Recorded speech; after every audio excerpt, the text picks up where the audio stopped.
7 o'clock, almost. I'm going to talk a little bit about the lecture and introduce Aimee. And I'm sure we'll have a few more people coming in the next few minutes. Can everyone hear me okay? Yes. I'm Alan Saly. I'm on the board of the New York Region Pathwork. I've been studying these lectures since the age of 16. Work for New York City Transit. These lectures, this is a difficult one, as I think Aimee will say. The thing about these Pathwork lectures, there's a couple of interesting things about them. One of them is that they always seem new every time you read them. It's sort of like, I'm not really sure what to liken it to. Maybe the seasons, every time spring comes, it looks like it's new. Every time, fall comes, it's kind of new. Every time you read a lecture, it's different, it's new, it's in an inexplicable way. The second thing is that the ego resists the lecture. I mean, it's difficult to get through because a part of us doesn't want to get it. And so reading a lecture is often like walking through a swamp, I mean, it's just hard to get through because there are parts of it that don't seem to make sense, or they do seem to make sense, but then it's tangled. But I'm convinced that it's tangled because the ego, which is the part of ourself that is engaged with self-preservation in this dualistic plane on this planet, the lectures militate against the ego's instinct for self-preservation. The lectures are trying to tell us to let go into a unitive state, grasp the awarenesses in this lecture, and the ego is saying, I don't want to do it, digging in its heels. So that's part of the reason why the lectures are sort of hard to get, to grasp in a funny way. All right, those are the two things I have to say about this lecture, about the lectures in general. So this lecture is quite complex. I think we all understand the concept of the either or being a kind of false dichotomy. In other words, according to the Pathwork, opposites are unified. And as the guide says, of course, what appears to be good may really be bad, and vice versa. We've all experienced that many times in our lives.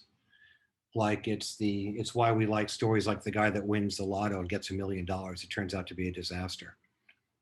Or conversely, a situation that may seem really bad, like I got fired, I lost my house, that may make way for something that's wonderful. So you can't take things at face value, the good or the bad. And of course, the guide says that as we go into these opposites, they unify. And what we're saying no to, we have to be able to say yes to. I mean, the guide says that what we fear, we unconsciously want. Another important concept or phrase or something that gets at this heart of this issue about duality. What you fear, you actually want. And that gets into the whole issue of desire. What the Buddhists say, that attachment itself is negative. And to live in an enlightened or a peaceful way, one has to give up attachment. It's the desire for things, right? The Buddhists say that is the problem with respect to living a happy life. All right, so those are my thoughts, and the weather's really blowing in now. It's raining like cats and dogs. I'd like to introduce Aimee, who's been a leader in the core energetics. She's been a Pathwork student, a practitioner, a therapist. She's an emergency room tech, which is an amazing thing to be. And I'd love to hear her insights about this lecture, and then we'll have a dialogue about it. All right, take it away. Thank you. Can everyone hear me? Yes, great. You might not want to hear me in a few minutes, but to Alan's point, this lecture, I mean, I wanted to cancel. I was like, I don't understand this lecture. I get it and I don't get it at the same time. And And thankfully, at the end of this lecture, it actually says, this is a difficult lecture. So when the guide tells you something is difficult, like, you can be reassured that it in fact is. And I think part of the reason why I found this lecture so challenging is that we live in duality. And so to try to understand us not in that place requires some kind of, disentangling of our whole psyche and our whole being. And to sort of step outside, like the Matrix, to step outside of the world that we know and imagine it in a different way, in a unitive way. And so I think part of the challenge of this lecture is, how do we entertain sort of and be able to hold long enough the idea of a unitive state of being, where we're not in a constant push or pull of opposites. And so that's the challenge, I think, for us tonight. I think it's like, how long can we hold on to the possibility of a unitive experience within ourselves and in relationship to one another and in our relationship to life, including death. So that's sort of the invitation, is to see how long we can go. Maybe seconds, maybe minutes, maybe the whole hour. So my intention tonight is to lecture a little bit in terms of, I think, a core piece of this lecture, which I think for me feels most relevant in terms of where I am in the study of this particular lecture, and then have the opportunity to get into breakout rooms where you can have more of your own dialogue around some of the themes. So that's my intention for this evening. How does that sound? Good? All right, I'm going to attempt to share my screen. Screen is paused. Hang on.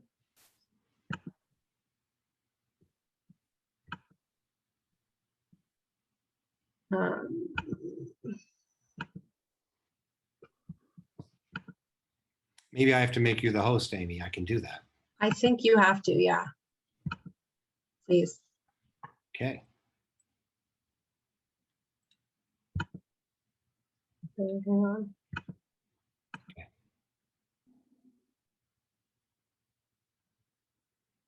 What I don't see is the, there we go. Can everyone see the screen? Yeah. Yep. Okay. So I love this first quote from the lecture, because it's sort of like, as Alan says, our ego resists these lectures. And what the guide says very early on in this lecture is that the problem of duality has to be tackled eventually along the road of development and growth. And so what I hear from this is, it is both an individual and collective task of ours as humans, if we want to evolve, to address this issue of duality. Because it's in our dualistic consciousness where we perpetuate a certain sameness that we can't get out of. And when we can't get out of a certain sameness, there isn't an ability to really move forward and mature.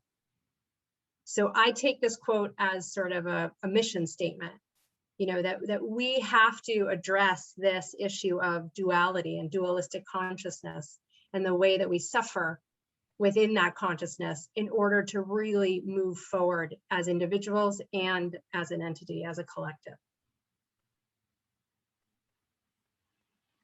So before we start, I wanted to just have you sit for a moment to think about this question of where you struggle most as it relates to opposites. And we'll talk a little bit about how the guide defines duality and opposites. But where do you find, so I can say for myself, I think life or death is where I struggle most.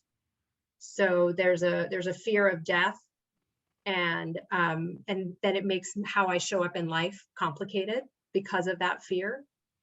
So I have people I work with who really struggle with the idea of love or selfishness, right? There's a feeling that in order to love, they have to be unselfish.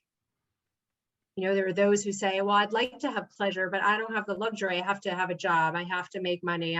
So they're torn between kind of the reality principle and the pleasure principle. So just feel into yourself in this moment before we even go into the lecture of like, what set of opposites do you struggle with most? And how does that struggle show up in your life?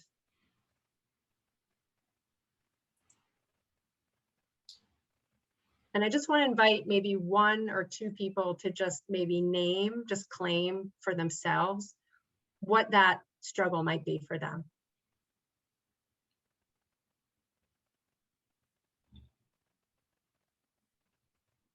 I could share something. Great. For me, it's love or selfishness, which also, in another lecture, the guide says self or other. I think love and selfishness covers the self or other. Yes. Yeah. Yes, absolutely. So for me, it's love, selfishness, self, other. Great. Big duality. Yes, For thank me. you. Yeah. And in fact, Wes, that this lecture talks about sort of the distortion about self and other as kind of causing this idea of love or selfishness. And that the more that we see each other as self and other, the more we are set up to feel like those are the choices we have to make. It's either me or you. Yeah, so it's a great awareness. Anyone else?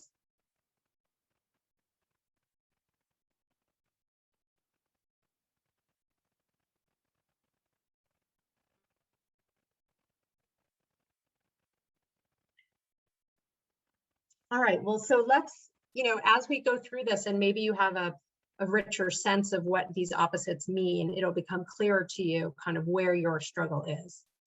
And the second question we're going to get to in the end, but what is your relationship with death? And the guide defines death in a variety of ways, including physical death. But what is your relationship with death? So those are the questions I want you to just sit with as we go through the lecture. Sound good? Okay. So the guide sort of tries to teach us how we can get to this part of our consciousness where we live in a place of duality, of this or that, or either or, right?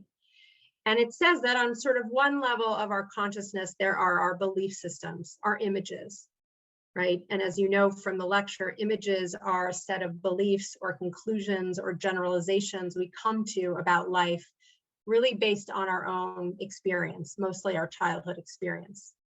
So an image could be something like, life isn't fair, I'm alone, people can't be trusted, men can't be trusted, women can't be trusted, God can't be trusted, I have to do things on my own, anger is bad. So these are just beliefs that we walk around with and we presume them to be just true.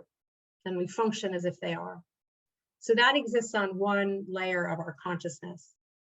Beneath that layer, the guide says, we meet the world of duality. And it's a sort of subconscious reality, meaning like we know it exists, but we're not sort of fully aware of how much it rules our lives. Like it's sitting there waiting for it to be uncovered, right? And it's in this world of opposites where we get confused and conflicted and afraid, and where we tend to misuse our energy, right? So whether it's religion or modern psychology, or whether it's Buddhism or whatever, everyone sort of has their own definition of what duality is. But in essence, it's this idea that it's either or. It's not and, it's or. So it's not life and death, it's life or death, right? It's not pleasure and reality or responsibility, it's pleasure or. Right? And so we're left in our kind of plane of consciousness to believe that we can only have one, and that one tends to be favored over the other. And so we spend all our energy making sure that we stay on the side of the favorable opposite, and we push off that which we don't favor. And that's where we spend our time. Right? So the life force is moving towards kind of staving off a negative rather than moving towards an affirmative, towards creation. That's kind of the ultimate result of living in duality, is that we misuse our energy to push off that which we think is the bad opposite, is the anti-pleasure opposite.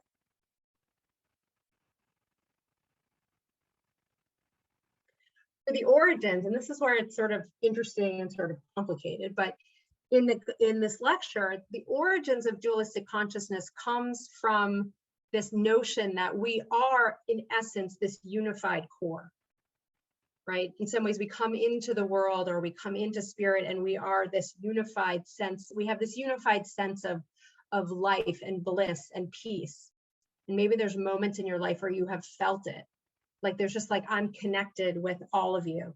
I'm in connection. Like it's like there isn't me or you, it's me and you. It's all part of one, right? And the guide says embedded in this is some memory of life in another state of consciousness where you knew nothing but bliss without some opposing nature, right? That's the essence of us. Like our spirit is sort of unified.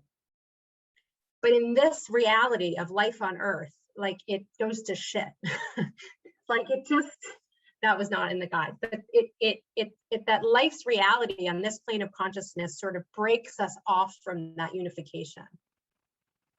And what breaks us off from that unification is the prohibition of reality, meaning that death happens and loss happens and we don't get what we want, or we think we don't get what we want, and change happens and aging happens, right? All these things that appear to be anti-life. And so we as sort of humans in our limited form tell ourselves that there's pleasure and then there's the anti-pleasure. There is the opposite of that sort of entity, because the prohibition of life, including death, proves that there isn't pure bliss, that we lose something, there's limitations, there's endings. And we deem endings and limitations as somehow bad and anti-pleasure. And so we try to stave it off. Right? So again, the guide says that the origins of dualistic consciousness comes from almost our total inability to understand death. It's like we misread death as some kind of punishment or some kind of anti-pleasure, and it becomes something to fear. So where there was one, now there's two. There's pleasure and then there's anti-pleasure. There's life and then there's death. And that's the setup. And the guide says, among other things, that the problem is death. Like the way out of sort of the suffering of duality is to face our relationship to death. Because if we understand it in a pure kind of way where we've really come to it through kind of true conviction and not sort of blind faith, if we come to understand death for what it actually is, then we fear it less. And when we fear death less, we live life more. So the guide says again, over and over in this lecture, that those who know how to die know best how to live. And it kind of makes sense, right? Because if you're so afraid of life, if you're so afraid of death, then all your energy is not going to go towards living. It's going to go towards pushing off death. So that's where your energy gets to go, right? And you can imagine, and again, death in this lecture is not, again, just physical death. It's change, it's uncertainty, it's the unknown, right? It's anything that we can't wrap our heads around or our arms around. It's like this entity that we don't understand, this mystery. And we become so afraid of it that we spend all our time and energy just trying to avoid it. So again, the guide says your attitude towards death determines your ability to live and experience pleasure. The less we resist or contract against death, the more the life force can flow through us and the more access we have to pleasure. And that those who know how to die know how to live. So from an energetic standpoint, we know in somatic sort of work that the more the life force is flowing, the more access to pleasure we have, right?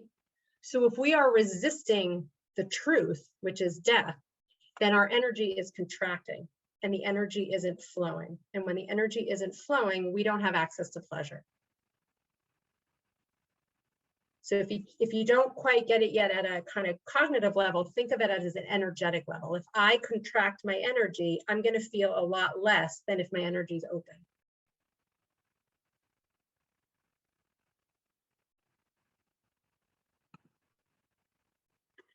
So the guide talks to us about all the ways we cope with death, all the really not great ways that we cope with death, right?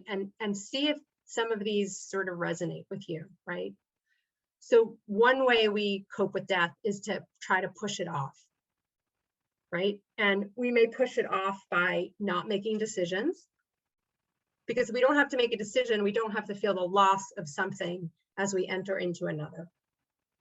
So we stave off death by being indecisive and avoiding change and controlling behaviors, right? I mean, I know I make this comment a lot, but the whole anti-aging movement to me is a staving off of death. It's a controlling behavior to push off something that is absolutely inevitable. And it's like, what's the price we pay for sort of spending our energy on anti-aging when we could actually just age and see what that experience is like with our energy fully open? Okay. So we push off death by engaging in behaviors that make death sort of impossible. But again, we're fooling ourselves, right? I mean, not making a change is no more or less death than making a change, right? So that's one way. Another way that we deal with death is we cling to faith. And so the guide is very particular and kind of pointed in this area where the guide really distinguishes between kind of courageous faith and blind faith, right? Where blind faith is this faith that we cling to out of fear. It's like, tell me the answers about death. Tell me that death is an illusion. Tell me that like I get to go be with so-and-so after this. It's like all those things might be true, but if we're just kind of intellectually taking them in, we're not really going to believe that it is true, and we're going to fear death. And so part of the process the guide invites us to do is to get in touch with our faith and look at it. Like, is my faith just sort of some intellectual superimposition of explanations? You know, do I cling to it as a way to avoid what I really feel about it, right? Or do I not have any faith at all? And how does my relationship to faith, and again, it's not about God or religion, it's like, how does my relationship to faith, to trust? Because faith is really about trusting in life, right? How does my relationship to faith impact my relationship with death, and by extension, impact my relationship with life? And the third way that we cope with death is we kill ourselves first. So it's like, the idea is like, you know, well, death is inevitable and it's unavoidable. So I might as well just get it over with. Right.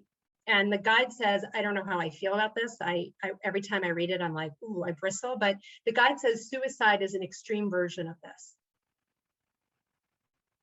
And I don't know, but that's an interesting idea, right? But the notion is that, like, I'm going to lose anyway.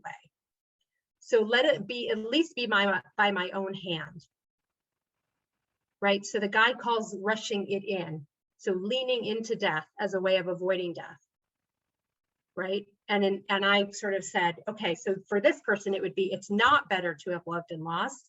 It is much better to never have loved at all. That would be the mindset of this person, right? Because they don't want to feel the loss of the love, so they won't let them feel the love at all. So it's another strategy to sort of push off death, is to not allow life at all.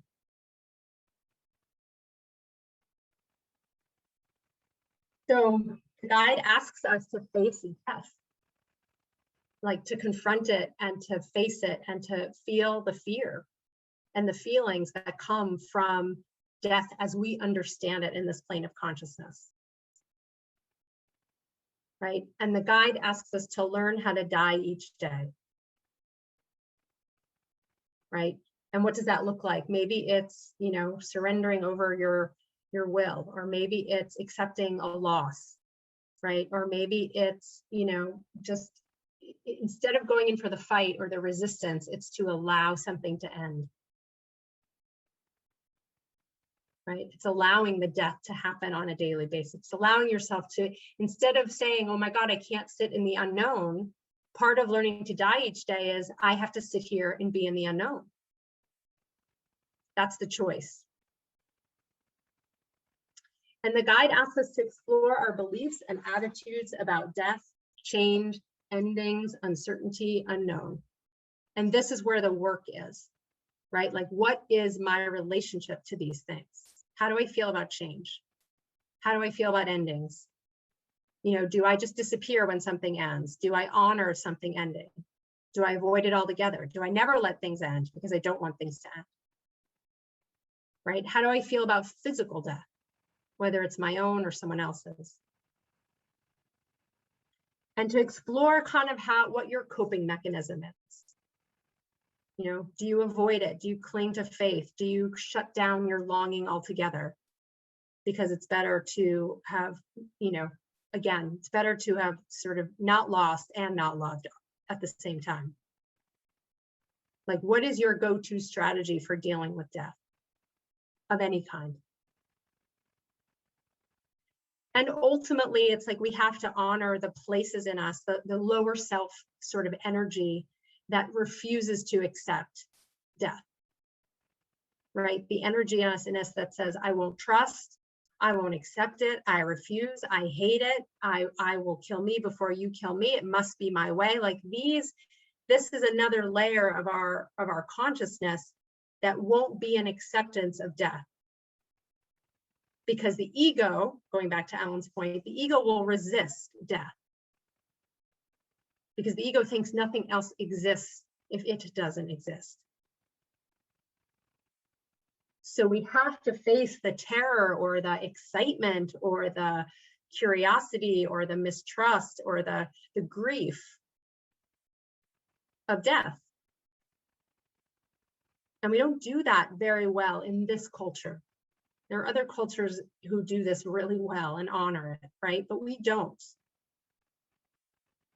I kind of grew up in a family where death was sort of a failure. It was seen as a failure, which is very difficult to comprehend because failure then meant humiliation. And so death is humiliating. And who wants to be humiliated? So you push death off, not because you don't want to be dead. I mean, you don't want to be dead, but because you don't want that feeling of being seen as a failure. So there's a lot of messages we got and a lot of interpretations we give to endings and change and uncertainty and death that we have to kind of reckon with so that we understand, why am I so afraid of this? And how does being so afraid of it keep me from living this amazingly big, fully alive life? Because again, those who know how to die know how to live. Because they have nothing to lose.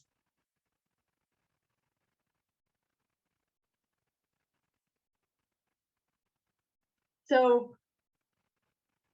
there's a lot more in that lecture, right? And the lecture kind of goes into ideas of love and selfishness and reality and pleasure, and talks about even the illusion of time. I mean, there's so many different facets to this lecture, but what I wanted to do was just pull out this sort of basic yet difficult concept of how our relationship to death impacts our ability to live. Because I think that's at the essence of it all, right? Whatever that death means. So I want to just pause for a moment and answer any questions or have people make comments they want to share with the group. And then I want to sort of invite you to get into some groups and have a dialogue about what we've talked about, and then specifically some of the questions that I have on this slide, and on this slide, and maybe the question I started with. So before we do that, I just want to open it up to the group. I'm just going to stop the share here.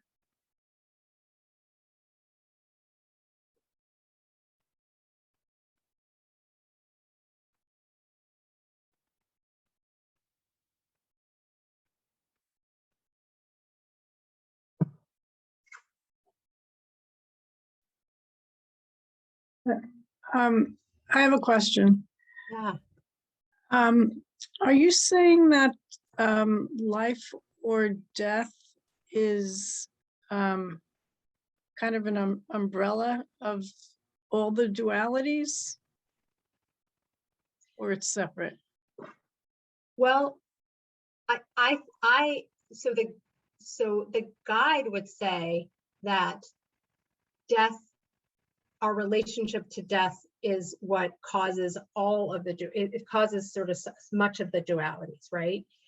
And at the same time, I would think of life or death as being very symbolic of all of the other dualities, because one is about sort of an anti-life. One is perceived as anti-pleasure, anti-life, and the other is about the flow of life, like the affirmation of life. Mhm. And so love is sort of the flow of energy and life. Selfishness is a contraction of energy.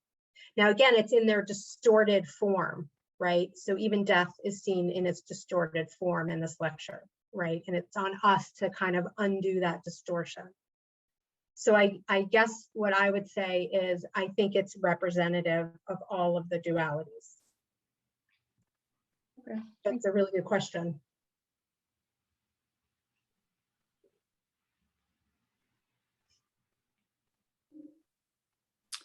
I think it's kind of interesting how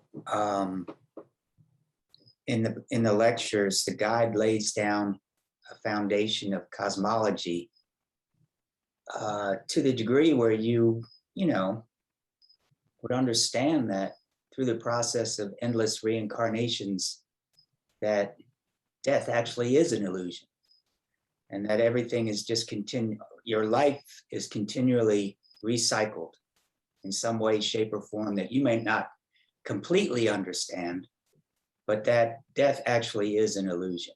But yet in this lecture, he says to you, he doesn't want you to use that blind faith as a crutch. And he also says that in reality, we don't really know. It's a mystery, you know? So I don't know, I'm a little perplexed by that whole argument there, you know? Yeah, I am too. And I think on the one hand, how I understand this in the lecture is, to your point, that the idea that death is an illusion may or may not be true, but we have to come to that in sort of with a conviction that's true, rather than from a blind faith perspective.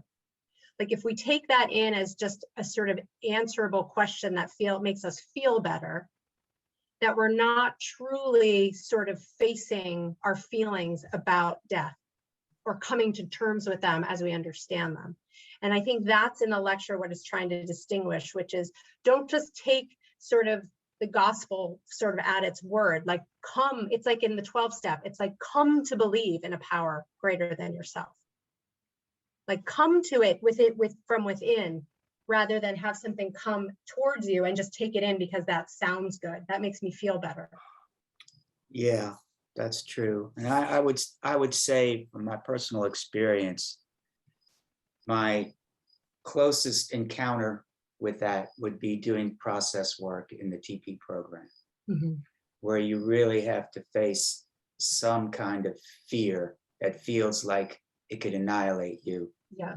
You know, and you do, you go into it and you come through it. And on the other end, you feel like, wow, I think I just, walked through the valley of the shadow of death and I'm still standing, Yeah. Yeah. And I would imagine not only are you still standing, but you're feeling some of that source, that unified source. It's like there's something in us that reconnects us to that unified consciousness, that unitive consciousness, when we break through the duality and we allow the feelings to come through. Like it reconnects us. Yeah, because you're expecting that fear to produce a bad experience, but more often than not, it produces pleasure. on the other end of the piece of process work. Yes. Yes, definitely. I say Yes. something. So yeah, that going through that fear, and then I think you get to a more grounded place, or I get to a more grounded place, and then I'm looking at the unknown. Then the unknown comes up, and going through the unknown, the unknown, being in the unknown requires letting go of control, like dying to any kind of control over any kind of thought, any kind of visualization, anything. It's just, so that's where I get a little hung up. Just being in the unknown without knowing what to do. For instance, in a relationship.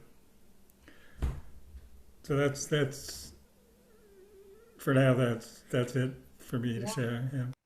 So, in that sense, the guide might invite you to kind of, what is your image of the unknown, right? What is your, I will, with clients, often ask them if the unknown were a character, what would the nature be of that character? And oftentimes it's quite devilish and dark. The unknown is this entity that wants to trick them or hurt them, right? And it's like, where does that come from? That idea that the unknown is this dark, brooding character, right? Well, right. Yeah. Well, the unknown for me, I managed to just stay in a vulnerable place. But if the unknown is there, and it doesn't feel like a dark, brooding character, it just feels like I don't know, and not knowing what to do tempts me to go into all my old behaviors, like become an autocratic, controlling person, or surrender and submit, or just give up and say the hell with it, or try various tactics to get things moving again. But the challenge is to not do that and also be with somebody at the same time.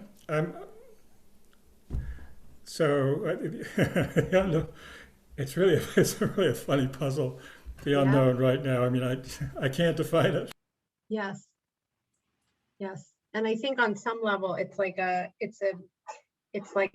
energetic experience before it's an intellectual one, in the sense of like, can I just sit here and be with the feelings that come from not knowing what to do, and trust that by working through that process, something might come online that points me in the right direction.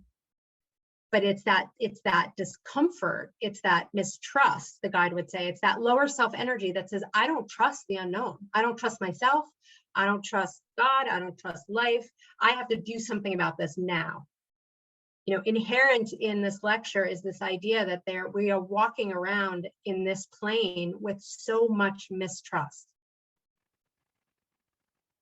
And part of healing and to evolve out of dualistic consciousness is to rebuild trust with ourselves, with life, with God, with each other. Because without it, we feel like we have to control for things. We feel like we can't trust the unknown. I mean, we're smart. If you don't trust something, take control. I mean, it's a survivalist strategy, but what broke all our trust? Like, what happened that we don't trust anymore? And so rebuilding trust with life is a piece of this. It's a piece of the healing.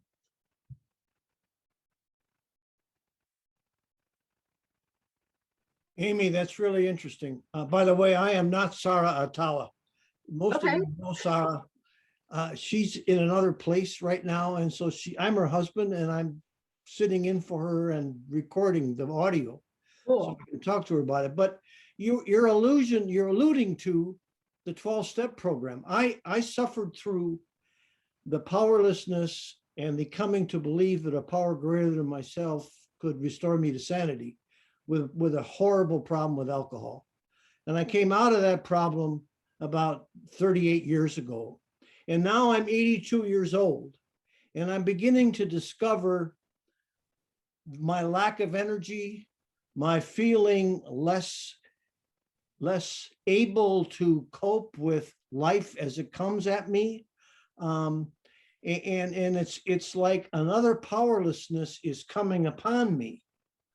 And I now have to turn around and trust, like the first one, when I felt the powerlessness, I came to believe that that God could restore me to sanity and brought me to a level of understanding and depth that I never could have dreamed possible, happiness that I have today.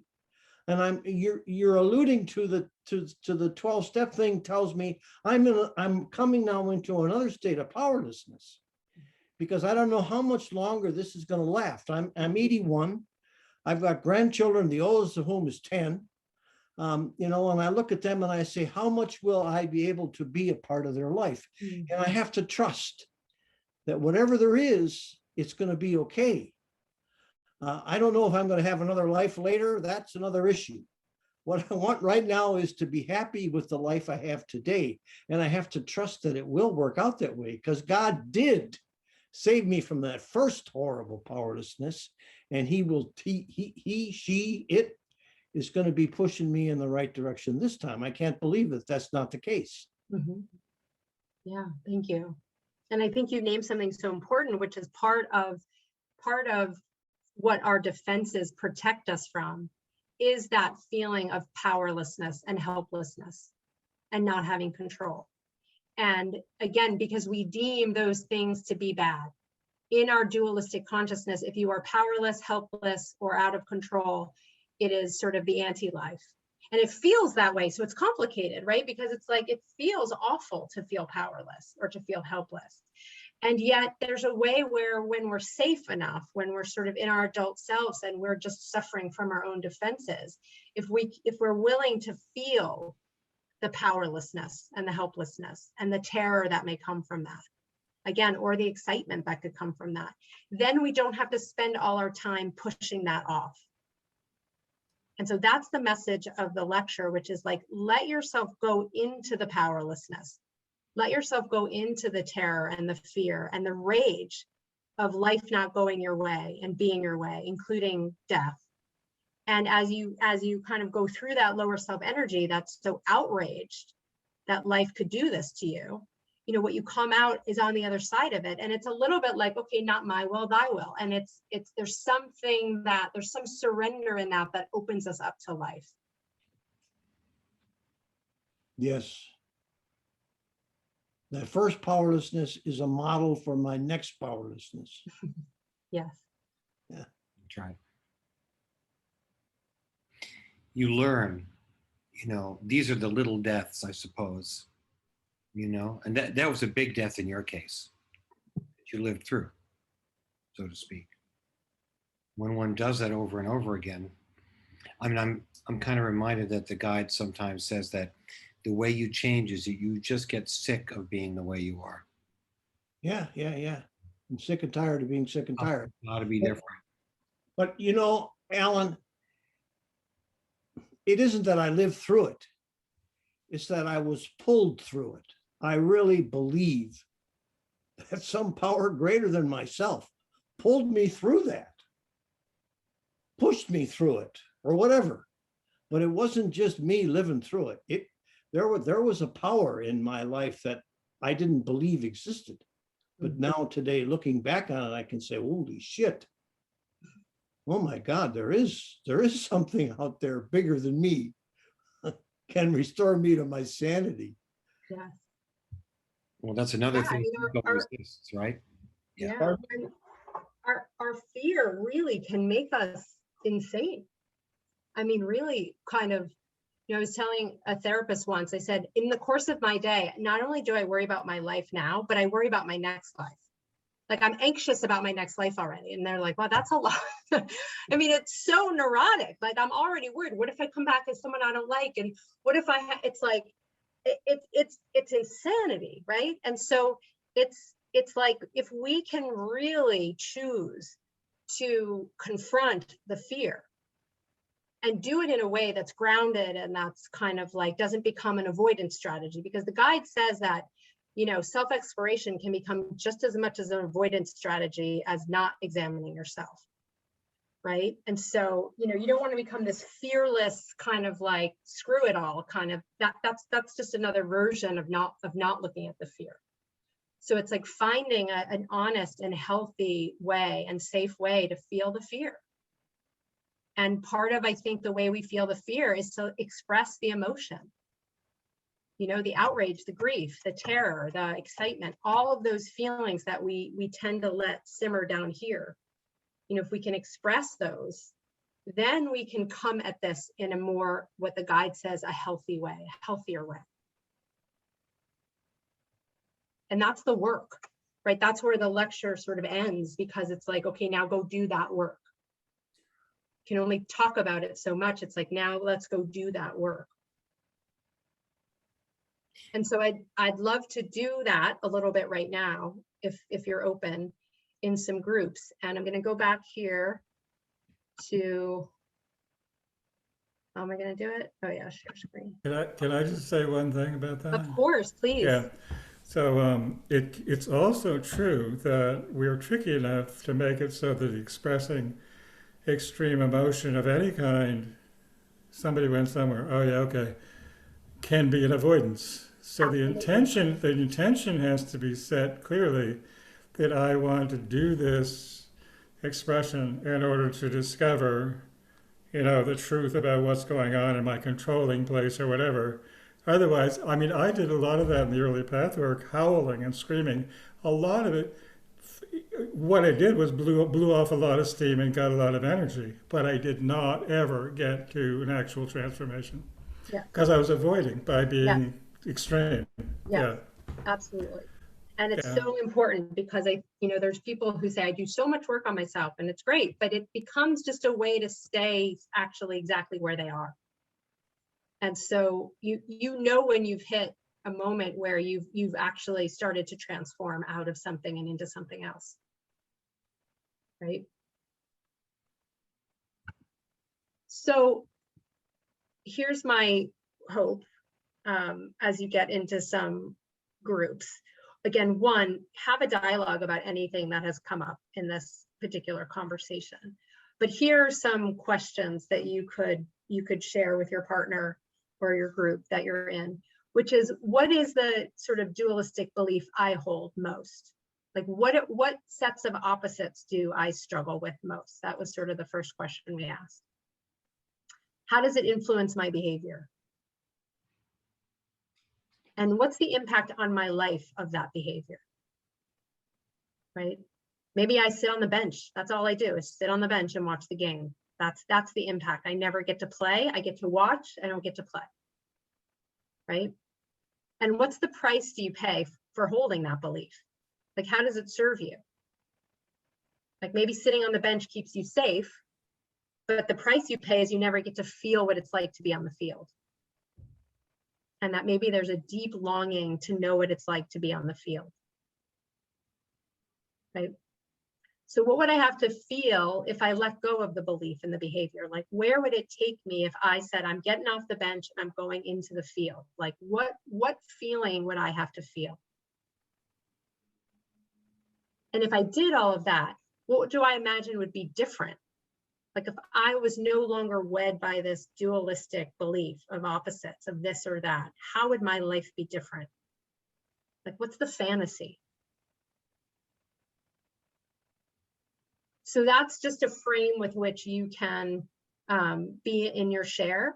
You can also just, again, talk about whatever has come up, or you could talk about baseball or anything else that feels relevant to you. So I think most of us are back. So I guess I just want to open the floor for, till we close, and just if anyone wants to share what sort of they became aware of in their breakout, or just any comments or questions they have about the lecture, or just anything that you might just want to present to the group.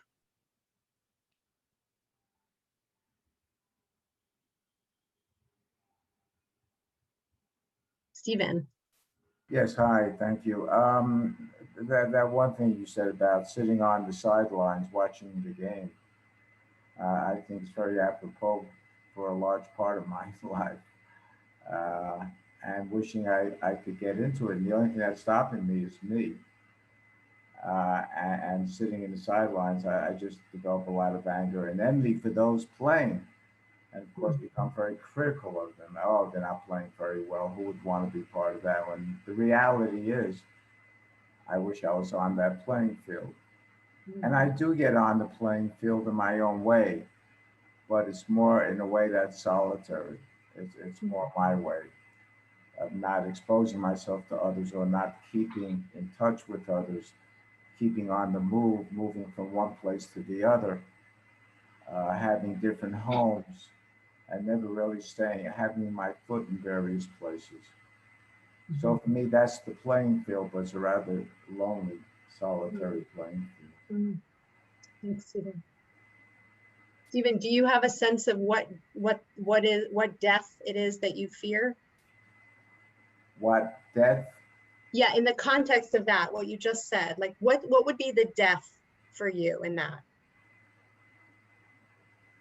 It would be to be committed to one thing and not being able to get out, whether it be a relationship or a friendship, and feeling suffocated and not knowing what to do about it.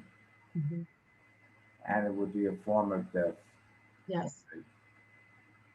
And I feel, you know, as long as I can keep moving, God will never find me. I'm not sure that'll work out that way, but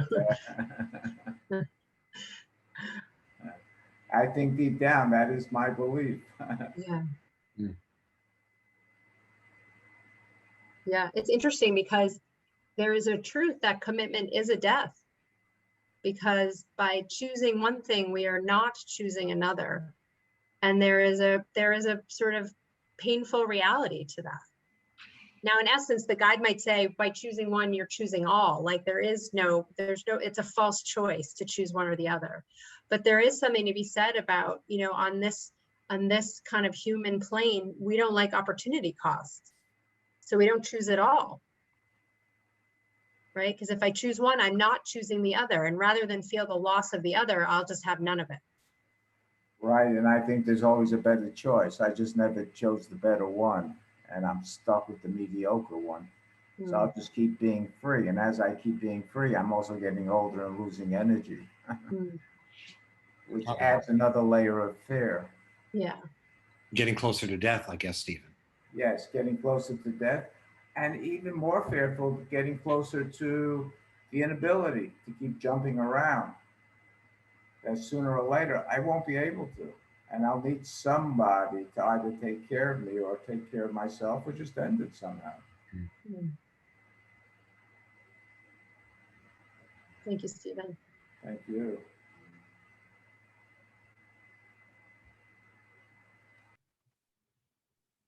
Anyone else want to share? Just Carrie? Hi, thank you. I had a lovely conversation with Mark, who happened to be here because he was taking Sarah's place, and I never read the lecture, and I'm here mostly because of you, Aimee.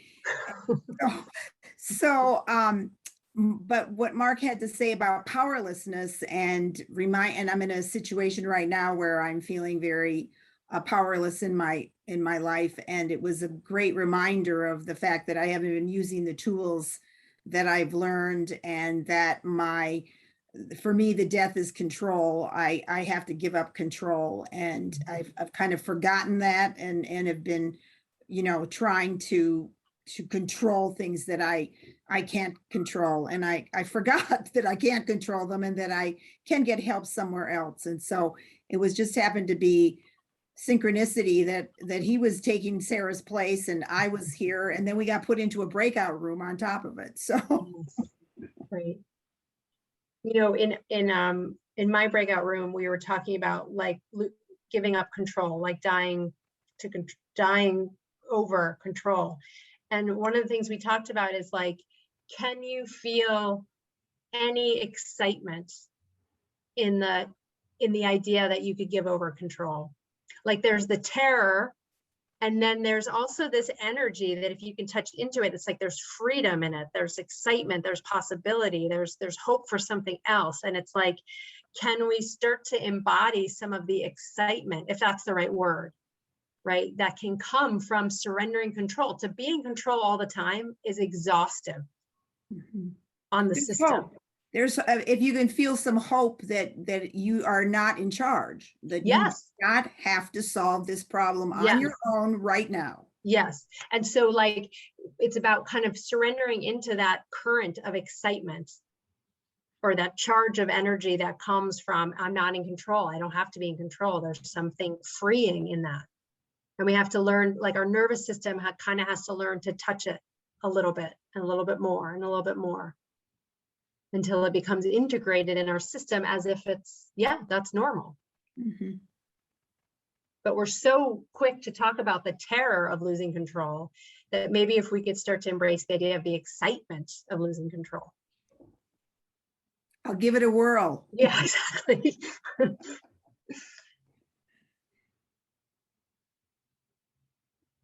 Miriam. Hi, thank you, Aimee. I'm so excited to see you. So good And to see you.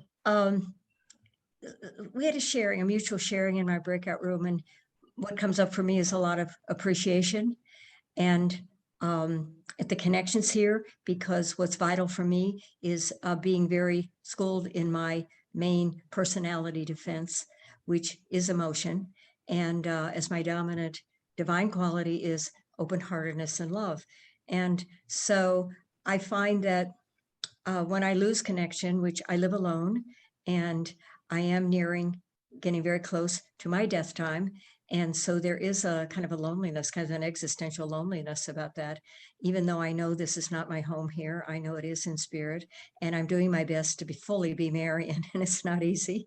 And so, so that knowing of know thyself, that stands out to me very much in the Pathwork. And so I had been revealed to me some years ago, my date of death, my year of death, not the exact date. So I'm working backwards and letting go of stuff in my apartment and asking, how do I want to live fully until I die? And so that's a question I ask every day, because there is some fear there on this human level, because I love a lot of the beauty of the material world. I just love beautiful things in my apartment. So I'm looking at, where am I attached and where do I need to let go?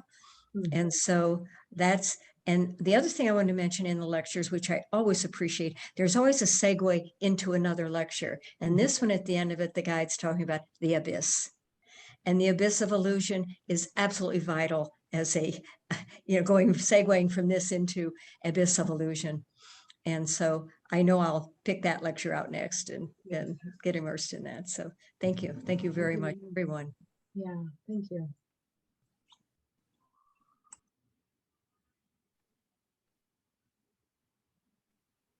I don't know if anyone in their breakout group talked about kind of endings, but, Marian, the way that you talk about your process is like, there's such a conscious honoring of an ending. And it's beautiful. It's like, the alternative is to avoid it and just say, when it comes, that'll be the end of it. But to give yourself the sort of period of saying goodbye is a really amazing choice. So I admire that. Yeah.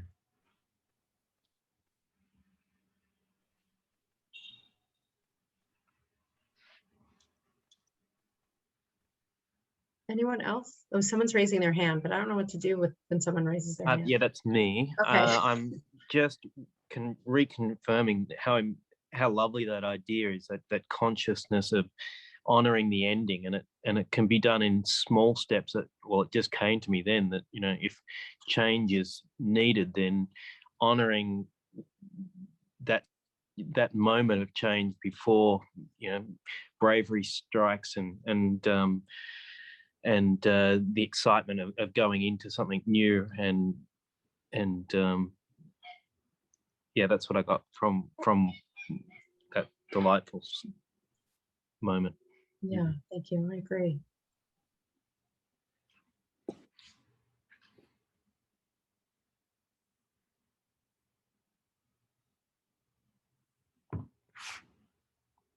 When I think we all have to go see that James Bond movie, No Time to Die.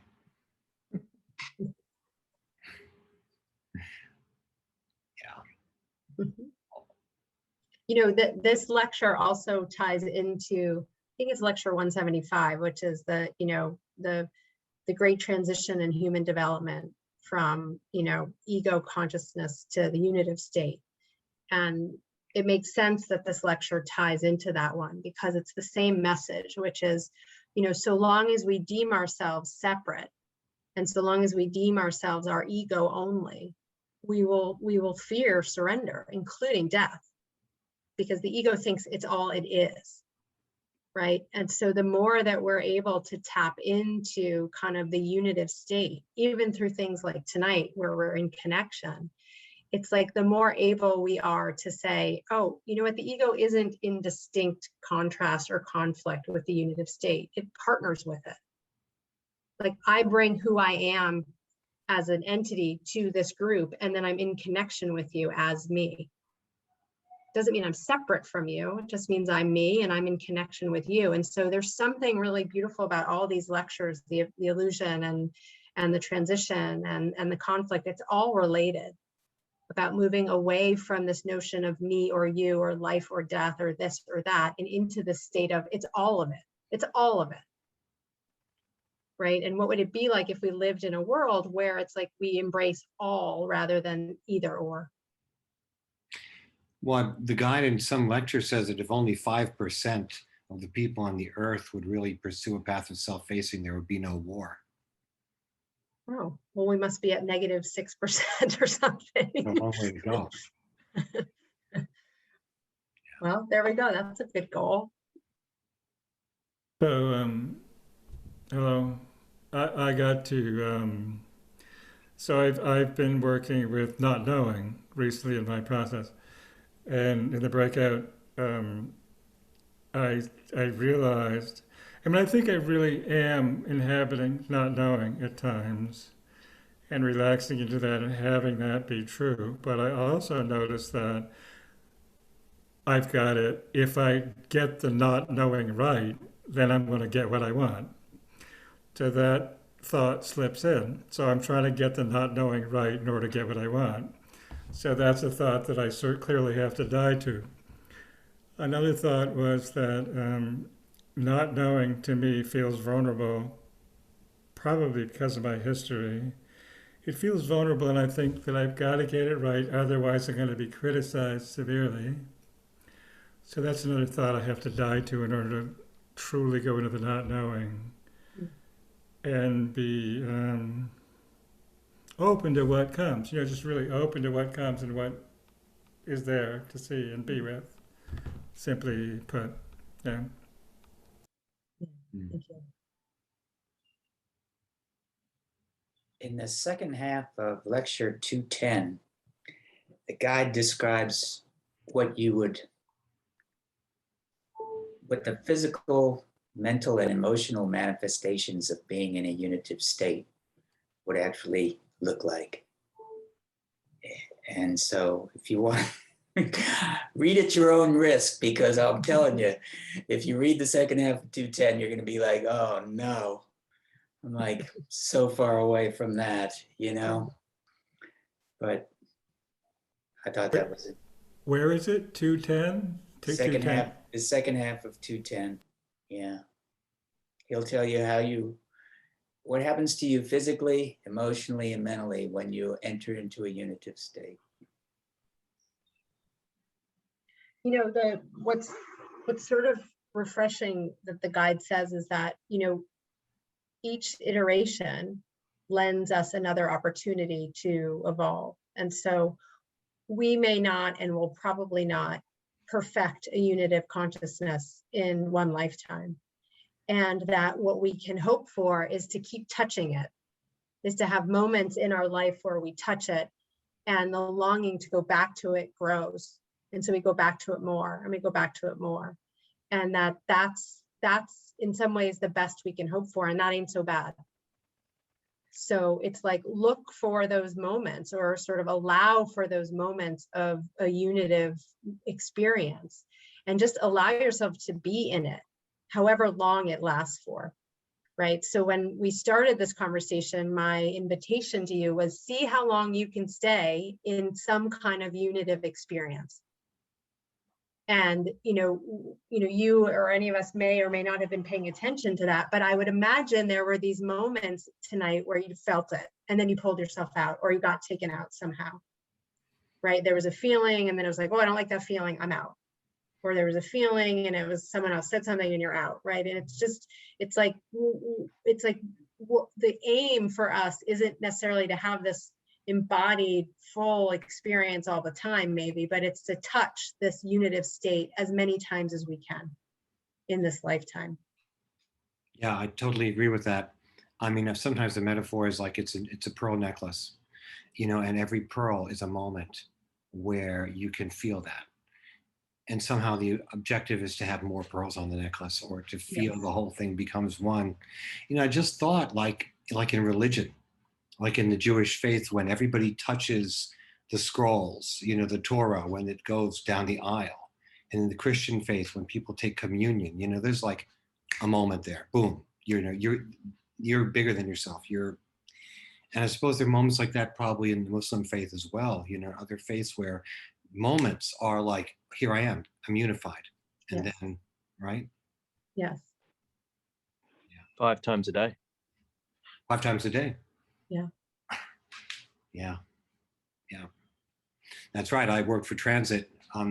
There's rooms where transit workers who are Muslim, the work has to stop. Everybody gets on their prayer rugs.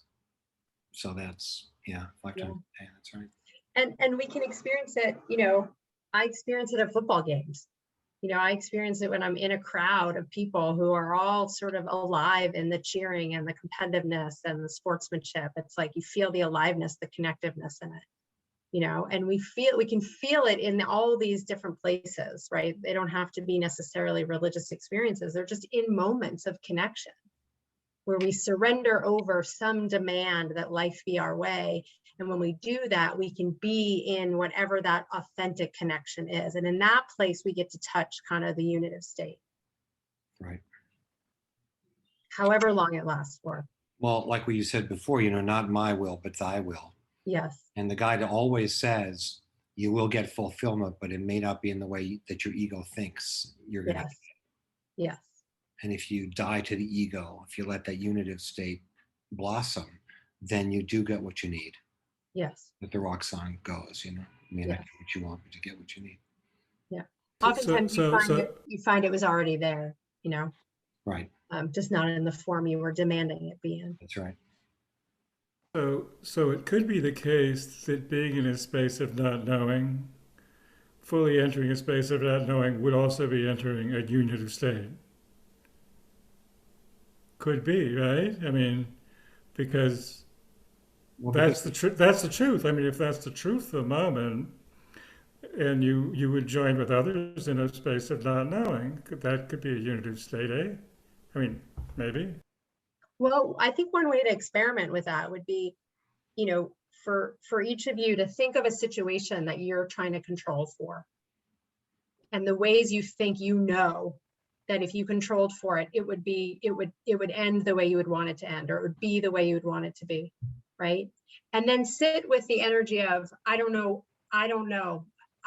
anything about this. I don't know what this person's going through. I don't know what I would do. And to feel the difference in the energy systems of those two things, right? And that would be a way to know, am I more in the unitive state or am I just in the allowance of what is?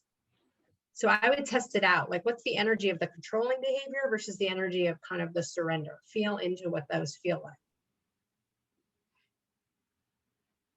Thanks. Thank you. That's helpful. So I want to just, before we close, there's this one, I don't know if it's a meditation, but it was a quote that was in the Pathwork, this lecture, that I really sort of, it helped me. Which is this, I'm just going to read it. So yes, death is unwelcome. I really do not know what will happen, and therefore I don't like it. But this is part of life, and when it comes to this way, I will be strong enough to accept it. Others have gone through it, and so will I. I will meet it in full awareness of my uncertainty. I am aware that I still fear it, but I will learn to accept what cannot be avoided, and thus I will eventually lose my fear. And I think this is like a really beautiful mantra or meditation for uncertainty, unknown, change, physical death, loss of control. It applies to so much of what we were talking about, which is, I don't like it. I don't understand it. All I can do is try to meet it, and have faith and real faith, and to, that by doing that, by not avoiding it, but by confronting it and facing it, that somehow I can be in it differently.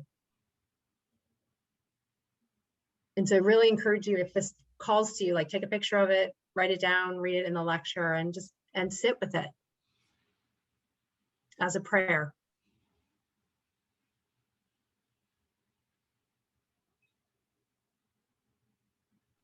So I guess, Alan, if there's anything else, if anyone has anything else to say, I think this was a lot. This is less of an intellectual exploration, and I think it's one of those lectures where the rubber kind of meets the road. Like that's where this work is in the practice. Yeah. So Thank you, Alan and Aimee, for. yeah. Thank you very much. I really give thanks for our sharing tonight. Thank you, everyone. Yeah. Thank you. Thank you. Thank you, everyone. Thank Good to you. see you. Yes. Thank you. Thank you. Good to see you, Sarah. Yeah, you too. Have a good day. Good to see Night, you, everybody. Kathy.